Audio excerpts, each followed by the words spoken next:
Hey there, guys. Recently, Shelton Hull and I sat down with the one and only Miss Melanie Jo Dilorenzo from Los Angeles, California, one of the nation's up and coming professional drummers. Fantastic young lady. We had a candid conversation via Zoom, and we're going to play for you the audio of that conversation in just a minute. So stick around.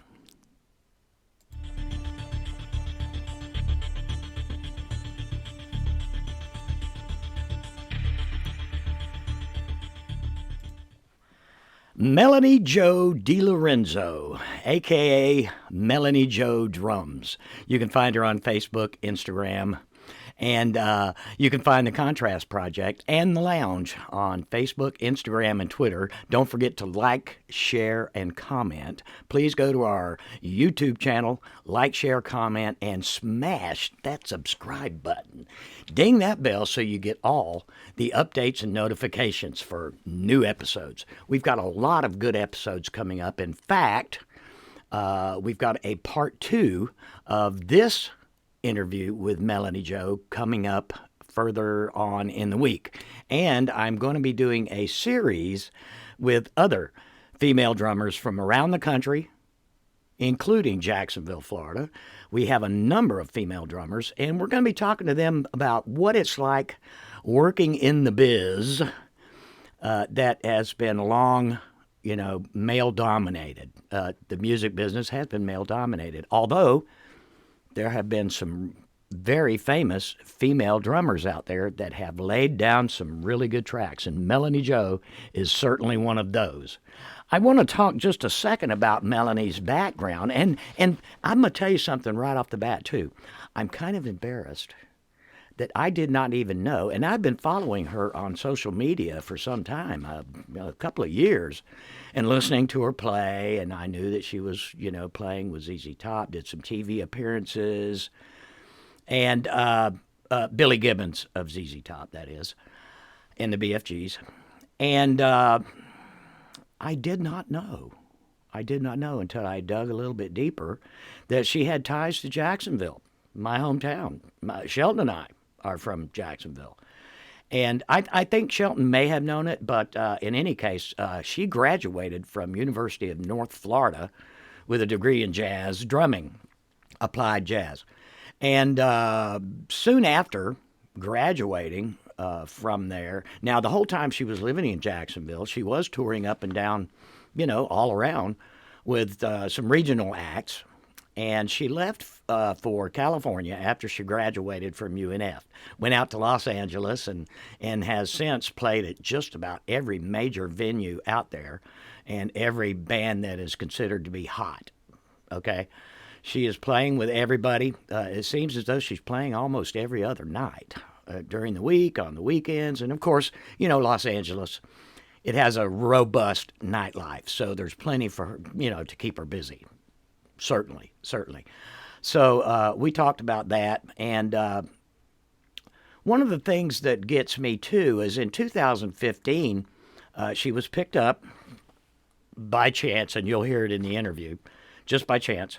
Billy Gibbons happened to hear her and wanted her to go on tour with him. 2015, went on tour with Billy Gibbons and the BFGs. They went to the jazz festival in Cuba, and have since done numerous shows, appeared on televised, concerts, one-night shows, this and that. It's been remarkable for such a young lady, just remarkable. In the year of 2018, she subsequently went to a ball, and she talks about that in the interview as well, that she met and played with Slash from Guns N' Roses, Nancy Wilson from Heart, and many others, a host of others. Since she has also played with many other female drummers at conventions, online webinars, if you will, live performances. Just remarkable, just remarkable. So without further ado, let's get on with the interview that we recorded. Now, this is going to be the audio, and on part 2, which is coming up later in the week, part 2 will include the video. Sorry about that. The video on this one kind of sucked. But I did get a good audio on it. So here we go.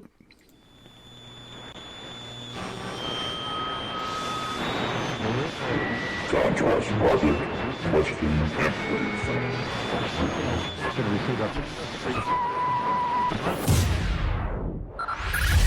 5, 4, 3, 2, 1.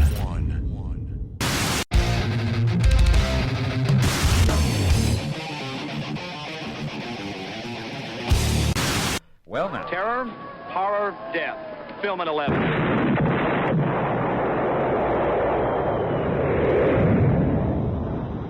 And now, on with the show.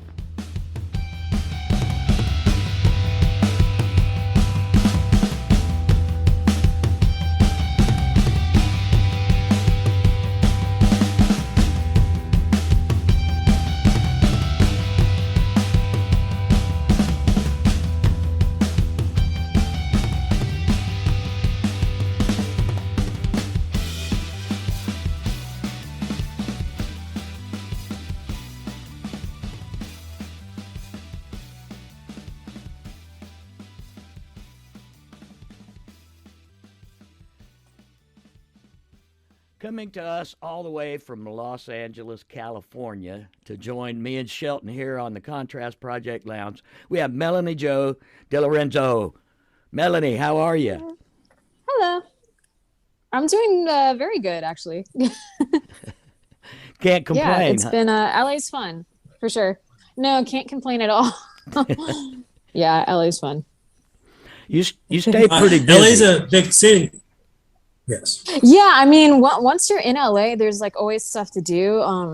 Like I'm usually, if I don't have a gig or a show, like I'm out watching a band play, or I've gone to like the Greek Theater, the Hollywood Bowl, the Forum. So yeah, there's definitely always something to do, and yeah, you're always busy for sure. So it's fun. That's good. That's good. Yeah. I already went over most of your bio in the previous segment, which is right before everything when this all gets put together. And so I had no idea that you had gone to school here in Jacksonville. Yeah, I went to UNF. I actually have a jazz. My degree at UNF is for jazz drumming. So yeah, I studied at UNF. My instructor was Danny Gopley, and yeah, so I got my degree from the University of North Florida.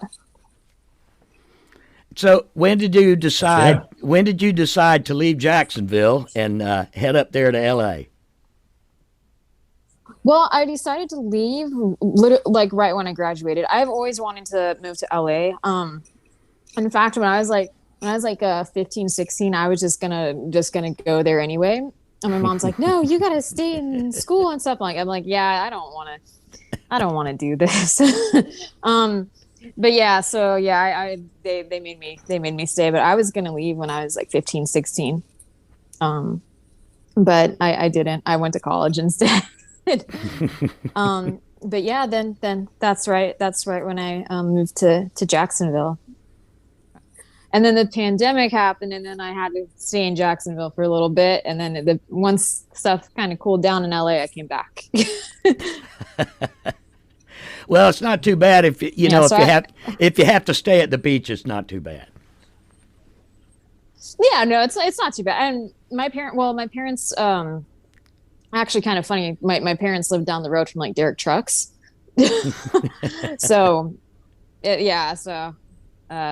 so that's always fun. But yeah, in that like Mandarin Nocatee area. Right. So it's nice out there. Yeah, I lived out there for a while. Now I live out in the boondocks. That's not bad at all. I wouldn't mind that. No, Yeah, I was big just property and land. yeah. Well, I was just telling Shelton, I had to mow 2 acres today, so it takes a while. Oh, wow. You got to get out there with the weed eater and all that mess. Hey, fun fact, fun fact for you, Melanie. Yeah. Shelton and I are both drummers too. Oh, nice. I think I talked to Shelton a little bit about drumming before. So, okay, that's awesome. I didn't know that. I'm strictly amateur, but I play around a little bit. It starts somewhere. Nice. That's true. It does. Yeah. I can't tell you how many garages I played in. Oh yeah.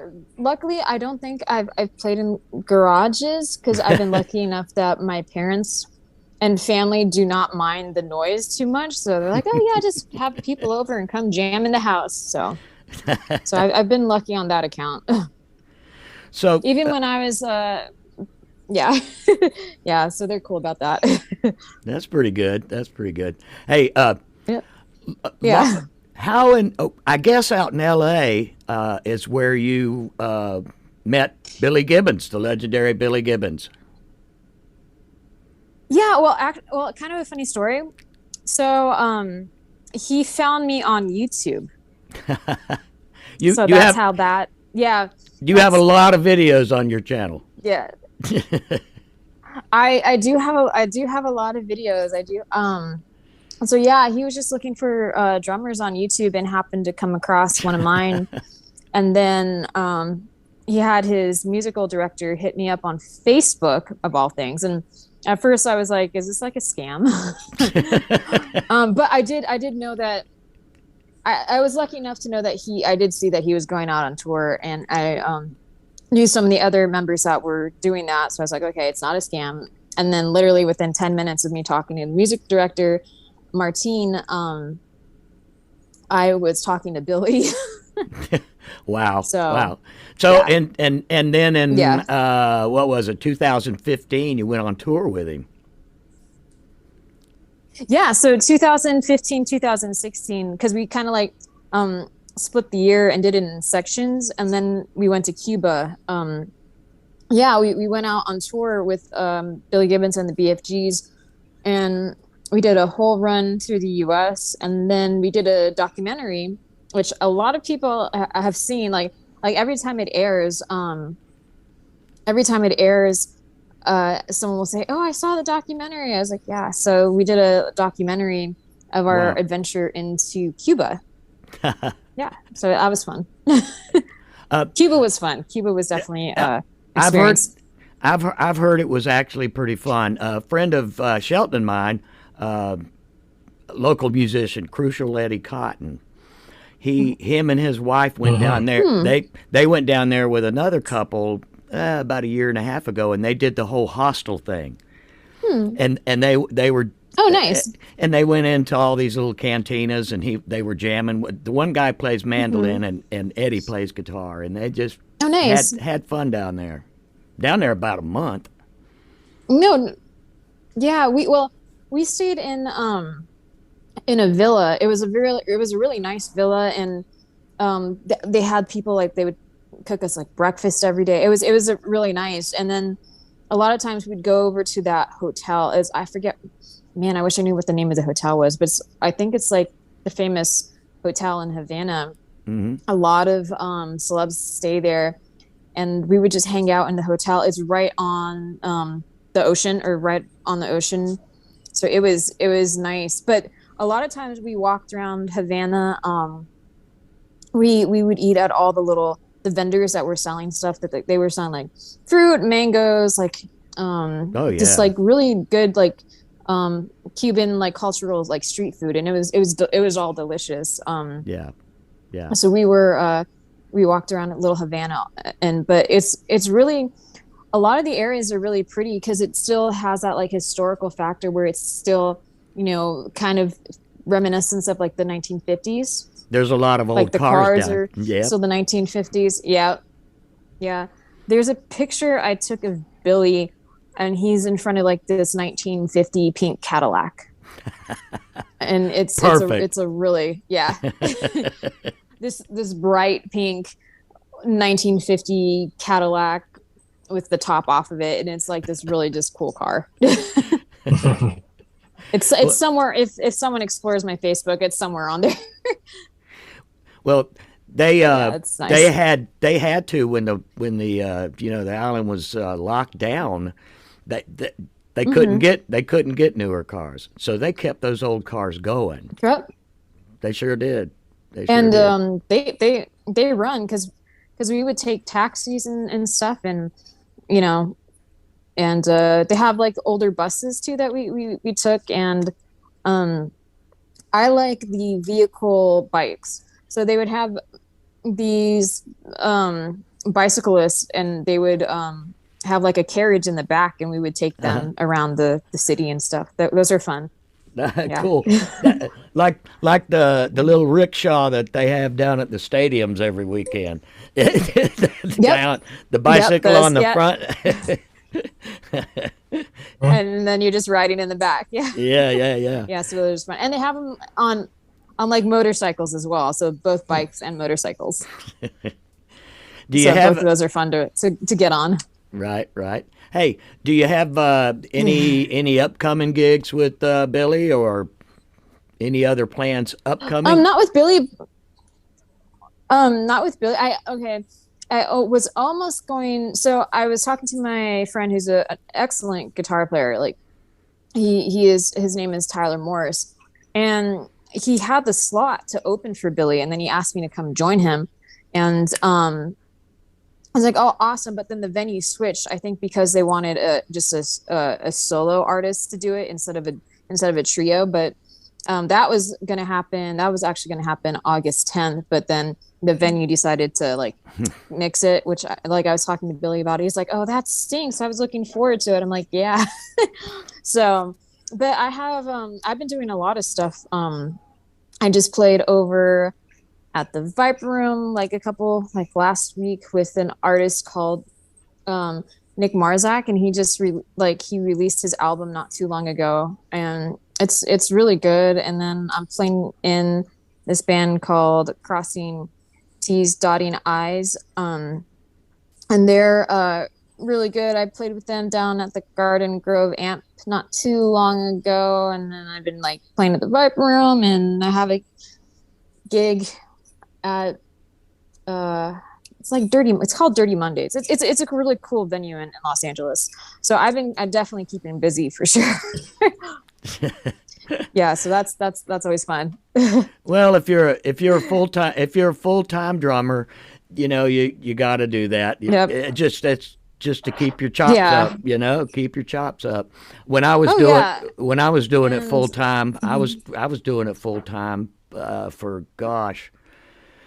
probably 10 years before I just wore out from doing the club scene and on and on, up and down the coast, and Yeah.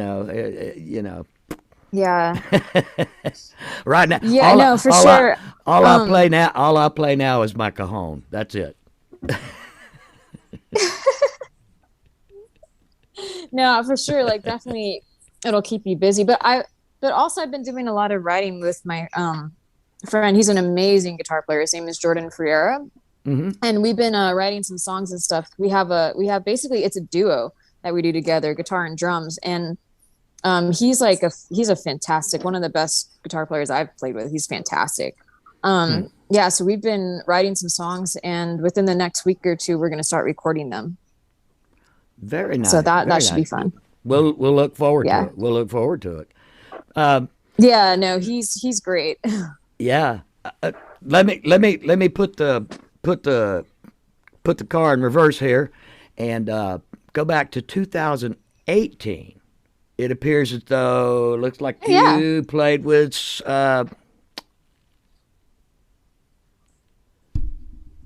who'd you play with in 2018? Slash. Yeah, Slash. That's what I thought. Yeah, I drew so it. I had a brain fog right there, That came about because of Billy. So Slash does benefit concerts for animals, and so the benefit concerts, it had like Slash, it was like Nancy Wilson Hart, Robert Randolph, let me think who else was on it.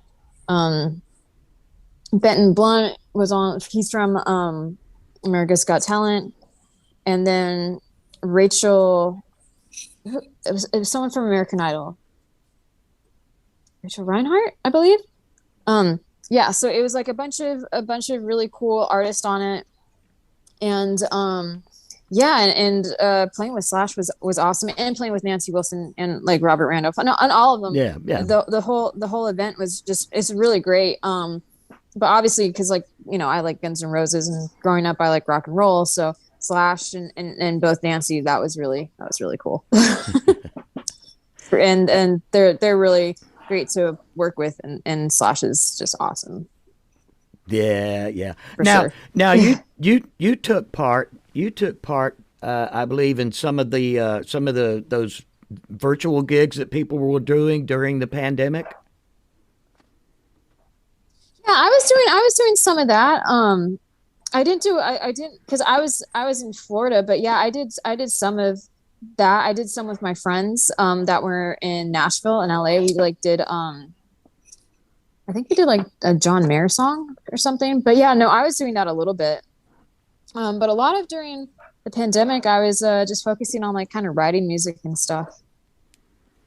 Yeah, it's kind of like, I think for everyone that like weird year and a half just kind of like did not exist kind of. I know. We had so much lockdown out here. Well, I live out in the woods, really, a long way from everybody. And technically I could get out of the house and just wander around and do whatever and go up to the store, slap on my mask at the store, and then come back home. And I was in I'm in touch with nobody out here. Yeah. And then now, like LA now has this. Now we're having issues with monkeypox. Lord! I know. So I don't think Florida has it, but in LA, apparently, like I know a couple of people that have gotten it already, and I'm just like, oh no. Oh Lord! And like their face is just like spotted up with like stuff, and I'm just like, oh no, not another, not this again, please. But yeah, so now we have that here, so that always makes it fun. Oh boy. Especially, and I'm out all the time, and so yeah, I definitely I would not recommend catching that, because I've seen my friends, and no, I haven't been with them when they had it, but like their face is just covered in like spots or sores. Yeah, so that's no fun, and I think they have to stay like quarantined for like 3 weeks. Yeah. Yeah. That's a mess. So that's no fun. Yeah, I don't really know too much about it, but I definitely did not look fun to get. No. Shelton, you got anything? Shelton, you got anything? Oh yeah. Yeah, sure, definitely. First of all, what is your drumstick of choice, and how many drumsticks do you go through in a year? Okay. Oh wow. Drumsticks of choice. I actually have it right. Wait. Let me flip. I'm sitting on my drum set right now. So. Oh, cool. Okay. So drumstick of choice, I usually use Vic Firth 5Bs, and that's for a while I was using these. So they're Vic Firth. They're 5As. But they're pink. So they're American classics, but they're pink. Very nice. But yeah, so I like to choose the 5Bs just because they're a little bigger and they last a little longer. Yes. But how much I go through in a year? Wow, I go through a lot. Usually it depends what I'm doing, but usually I'll break a stick. Well, if I'm doing shows and stuff, like I'll break a stick a night, and I'll have to grab more. But yeah, I wouldn't be surprised if it's over 100 or more. Wow. Yeah. I was just checking. I've got the Vic Firth 7As. Oh, the nice. Ones I got right here. Now you mentioned breaking sticks. When you find yourself breaking a stick, is there a particular motion or a particular stroke that's more apt to, or a particular piece of the kit that's more apt to produce the break? I would think like rim shots or something Correct. like that. Yeah, usually that's where my sixth break. It's usually the one that's in my left hand. So it's from the rim shots. But a lot of times cymbals, more so if I'm doing more solos and things, that's usually when I'll break sticks. If I'm doing just like other stuff, but usually the solos is where I'll end up breaking a stick. And sometimes the cymbals will do it. So if it splits on the top, it was caused by the cymbal, and if it splits more towards the middle, which usually that's the case for me, it's caused by the rim shot. So yeah. True that. Now, I see your the drum set you're playing now. How long have you been playing that particular kit? This kit I've had. Let me think about this. I believe I got this. I'll show it. Yeah. Give us a breakdown of the rig. Oh, so that's pretty. Yeah, no, it's a big kit, and then I have the gong behind me and all like the cymbals and stuff. But that's like some Sonny Greer type shit there. Yeah, no, this is a big kit. So I believe I've had this one since 2018. And yeah, so it's like 8, 10, 12, 14, 16. Wow. And then 22-inch kick and 14-inch snare, and then I have the subwoofer connected to the bass. So it looks like a bass. It's DW makes it. It looks like a bass drum, but it's actually a mic. So it looks kind of like a double like a bass drum on top of a bass drum, but it's a subwoofer for your kick, for your bass drum. Oh wow, so, that's pretty cool. Yep. You know, the cymbals reminded me. I mentioned Sonny Greer. Sonny Greer was the drummer for the Duke Ellington band, starting like in the 20s and stuff. And I believe at one point in the mid 30s, like his drum set was appraised at like $30,000 in like 1935 money. So because he was the last guy to like use like the China block, the little China bells and all the, like some of that New Orleans type stuff. Now, when you take your kit with you on the road when you're playing gigs, do you find yourself playing like someone else's kit or like a house kit? It almost kind of depends. In LA, a lot of the venues have house kits. Usually, like the Viper Room has a DW house kit. That's very convenient. Yeah, the Whiskey has a house kit. And yeah, a lot of the venues here have house kits, or usually if you're playing with a group of bands, who's ever the headliner, you just share their kit just to make it convenient. Which is it's because it's kind of a pain if you only have like 15 minutes to change bands. Yeah. So usually the venue will ask the headliner if you can just share kits, either the headliner or the person right before the headliner. Just to share kits. Now with your playing, I'm sure like certain parts of the kit were there to get specific effects in certain things, but with your kit, like how do I put it?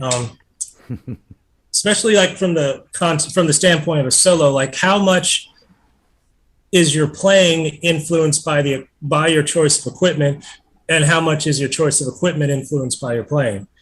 Well, I will say because I have I'll use a different type of pen for a different type of assignment, depending on where I might be. It's like I'll be standing up all day, so I'll use this type of pen, or definitely because I'm like, if I were to gig and I bring my kit, I use a DW it's a collector series. It's spruce maple, but it's much smaller, so it's only like bass drum, rack tom, floor tom, snare, so it's much smaller.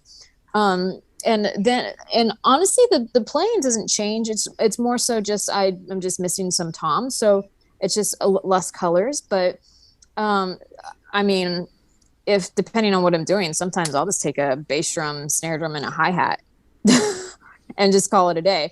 I've done that before, so it doesn't really affect my playing at all. obviously the bigger kits are fun because I can do a lot of cool stuff. I have, in this particular kit, I have a double bass pedal that I use. So it's always fun to do that because then you could do a lot more stuff with it. But I have no problem doing solos with just a kick drum, snare, and a hi-hat. So for me, it doesn't really, I know some drummers, like they want their particular setup. Sure. I honestly, doesn't really matter for me. I'll play on pretty much anything. True that.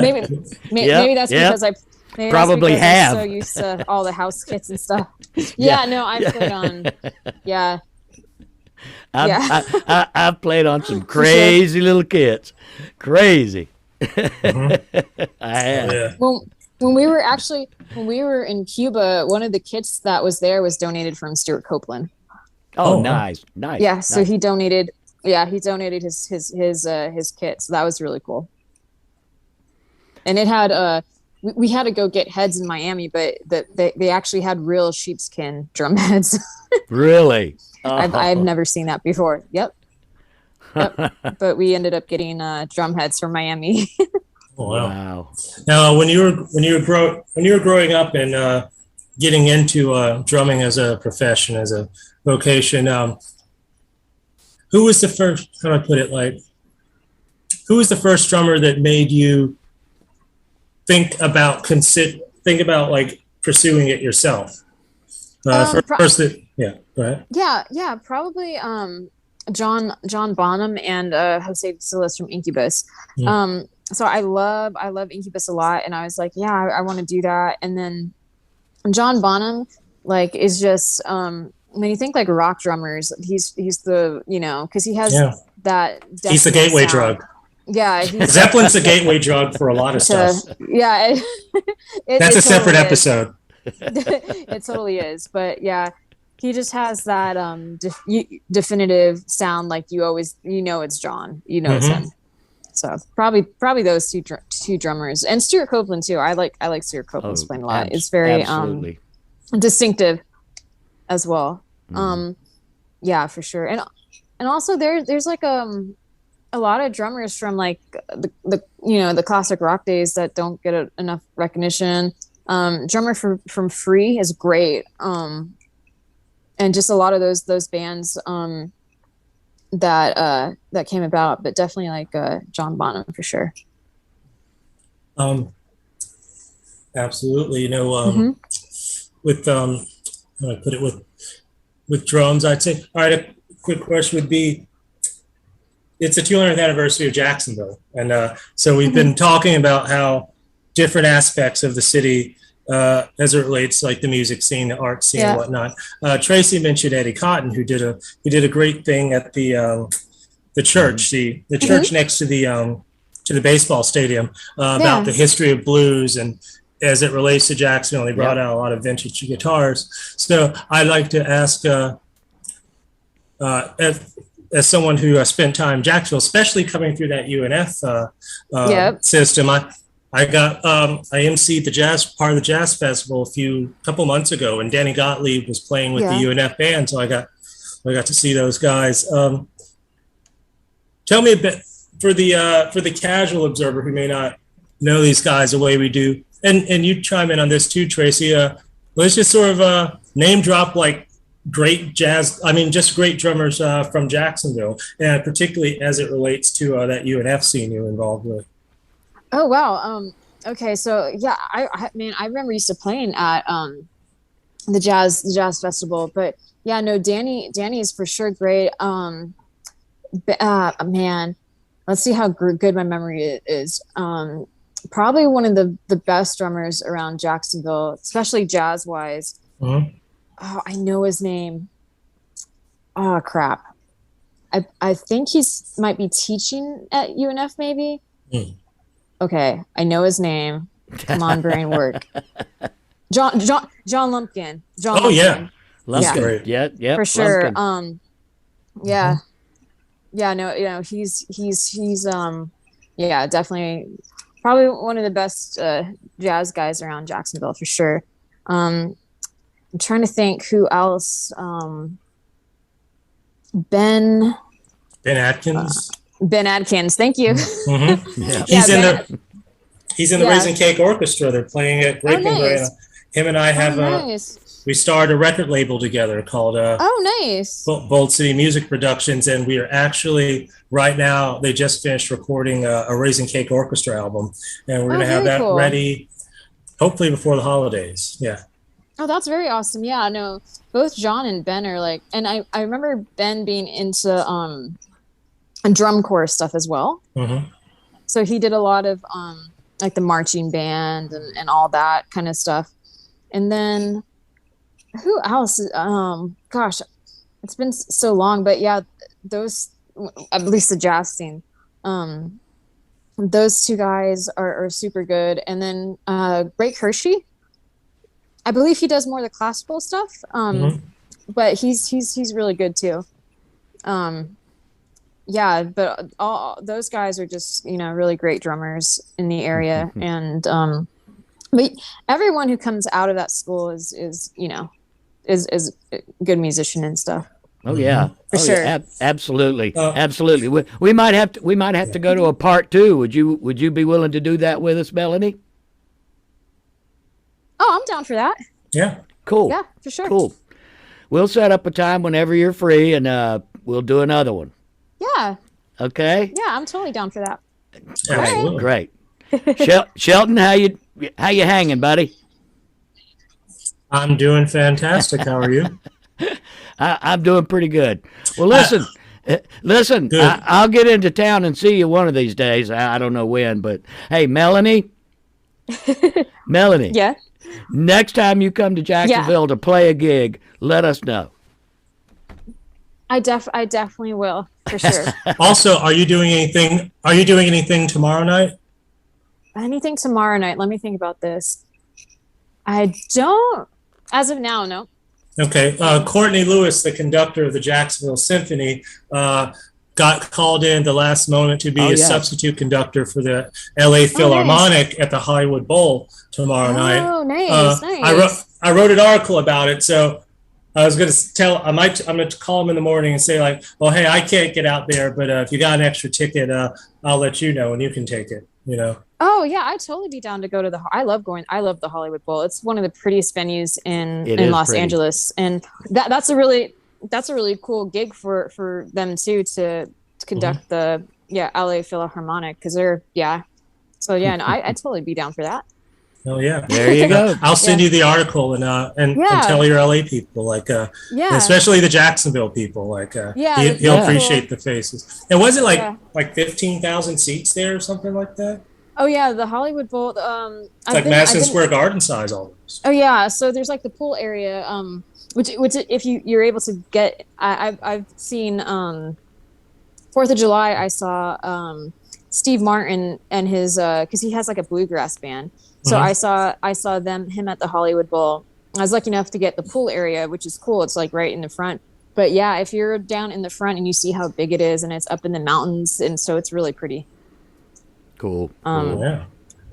All right. Yeah, that and the Greek Theater are like pretty venues. we'll all be in touch in the next few days. How's that? Yeah. Awesome. Great. That sounds great. Yeah, for sure. Melanie, thanks for joining us. You're very welcome. Talk to you soon. Good to see you. We'll be in touch. You too. Yeah, talk to you soon. Bye. Bye-bye. Bye. Well, my closing thoughts. That was just a fun conversation we had. And I wanted to let you know that I can't wait for us to get on with part 2. And I hope you guys will tune in. It will be available later on in the week, both on Anchor and all other streaming platforms. And it's about time that very talented female drummers are starting to be noticed. Now, we already know, those of us that go to a lot of shows and listen to a lot of music, we have known about the female invasion, you might say, into the drumming world. They've been around for decades. And certainly when you ask someone about famous female drummers, nine times out of ten, one of the first names that comes to mind of people that spend a lot of time on the radio is Karen Carpenter. Well, there were a lot of pioneers before her. And I am going to go through a list of maybe 100 well-known, or maybe not so well-known, female drummers that made their mark in the business and didn't get the credit that they were due. Well, I hope that that's all changing, and I know that Melanie is part of a cohort of other female drummers. There are groups that get together and do online things, and there are competitions and so forth. And we have a lot of fun facts coming up in part 2. So stick around for part 2 of our discussion with Melanie Jo Dilorenzo. Shelton will be joining me again. And we plan on doing a lot more of these. We're going to get some nationally recognized drummers on the program, as well as some local drummers from Jacksonville, Florida, and the Northeast Florida area. Most of them will be remote because if some of you didn't know, Shelton and I live on 2 different ends of the planet, basically, in North Florida. So we'll be doing those remotely. And, of course, the nationally recognized drummers that we get on the show, they'll be more than likely either New York City or Los Angeles. That's the way it's going to fall. So all of these will be available in audio format on all your streaming platforms and right here on YouTube. As soon as I get them edited down, the audio formats will be available for streaming. So, in the meantime, always and forever, as I say at the end of every single episode, take care of yourselves and each other. We love you. Peace.